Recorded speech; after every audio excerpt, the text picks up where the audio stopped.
নমস্কার তোমাদের সবাইকে সানা স্মাইল এডুকেশন সেন্টারে স্বাগত জানিয়ে আজকের ক্লাসটি শুরু করছি।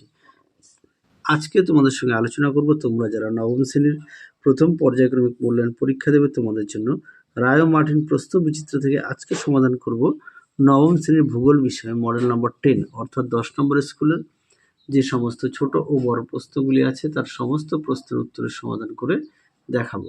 চলো দেরি না করে মূল বিষয়ে যাওয়া যাক।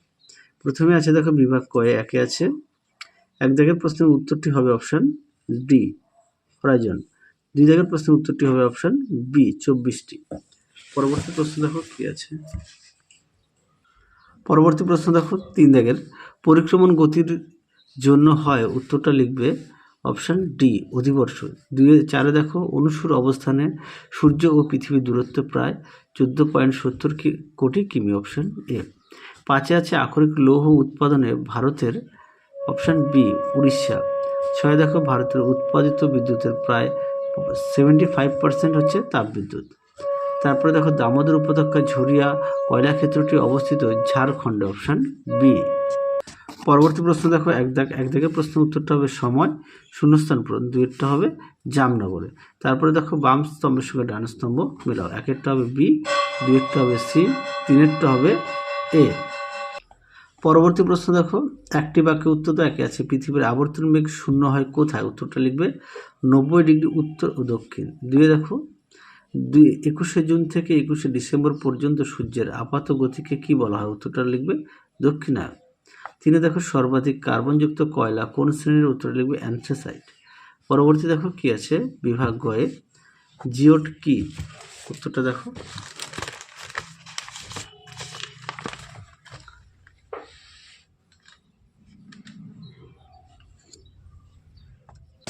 দেখো প্রশ্ন উত্তর এখান থেকে এই পর্যন্ত লিখবে জিওট কি, এখান থেকে এই অবধি।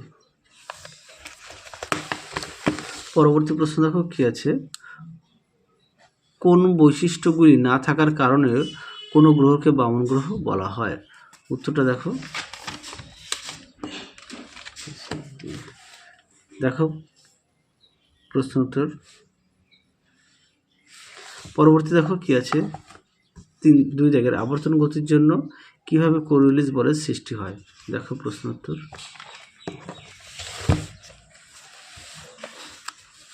দেখো কোরিওলিস বল সুন্দর করে দেওয়া আছে, তোমরা অবশ্যই পড়ে নিয়ে লিখবে। পরবর্তী প্রশ্ন দেখো কি আছে সৌরদিন ও নক্ষত্র দিন কি, দেখো প্রশ্ন উত্তর।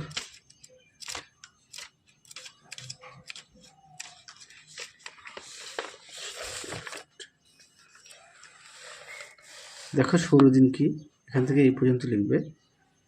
তারপরটাই দেখো নক্ষত্র দিন কাকে বলে, এখান থেকে এই পর্যন্ত লিখবে।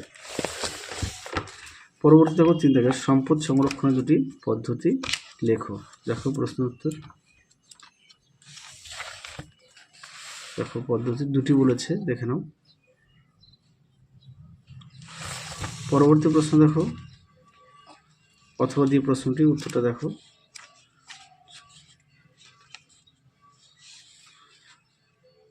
উপযোগী দ্রব্যের ব্যবহার, দেখো প্রশ্ন উত্তরটি তোমরা এখান থেকে এই পর্যন্ত লিখবে, দেখে নাও।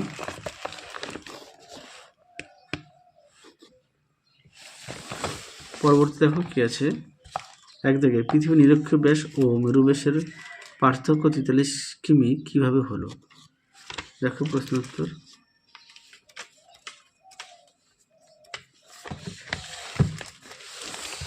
দেখে নাও উত্তরটি, তোমরা এখান থেকে লিখবে পরে। উত্তরের বাকি অংশটুকু দেখো এই পর্যন্ত লিখবে। পরবর্তী প্রশ্ন দেখো কি আছে 3 দাগ। আচ্ছা 3 দাগের প্রশ্ন উত্তরটা একটু পাঠ্য বই থেকে তোমরা দেখে নিও। আচ্ছা তারপরে কি আছে 3 দাগ আর 4 দাগ, এই দুটো প্রশ্ন একটু পাঠ্য বই থেকে তোমরা লিখে নিও। পরবর্তী দেখো বিভাগ উময়ের জিপিএসের ব্যবহারগুলি বর্ণনা করো, এই প্রশ্নটা তো অনেক মডেল সেটে দেওয়া আছে, মানে খুব গুরুত্বপূর্ণ একটা প্রশ্ন, তোমরা অবশ্যই ভালো করে পড়বে। যেখানে জিপিএসের ব্যবহার সুন্দর করে দেওয়া আছে, অবশ্যই পয়েন্ট দিয়ে লিখবে। শেষ প্রশ্ন দেখো, গচ্ছিত ও প্রমাণ সম্পদের পার্থক্য নিরূপণ করো। দেখো প্রশ্ন উত্তরটি, দেখে নাও, উত্তরটি সুন্দর করে দেওয়া আছে, অবশ্যই পড়ে নিয়ে লিখবে। তাহলে চলো আজকের মতো এখানেই সমাপ্ত করছি। আবার দেখা হবে খুব শীঘ্রই তোমাদের পরবর্তী ভিডিওতে। তোমরা সবাই সুস্থ থেকো, ভালো থেকো। আজকের মতো টাটা।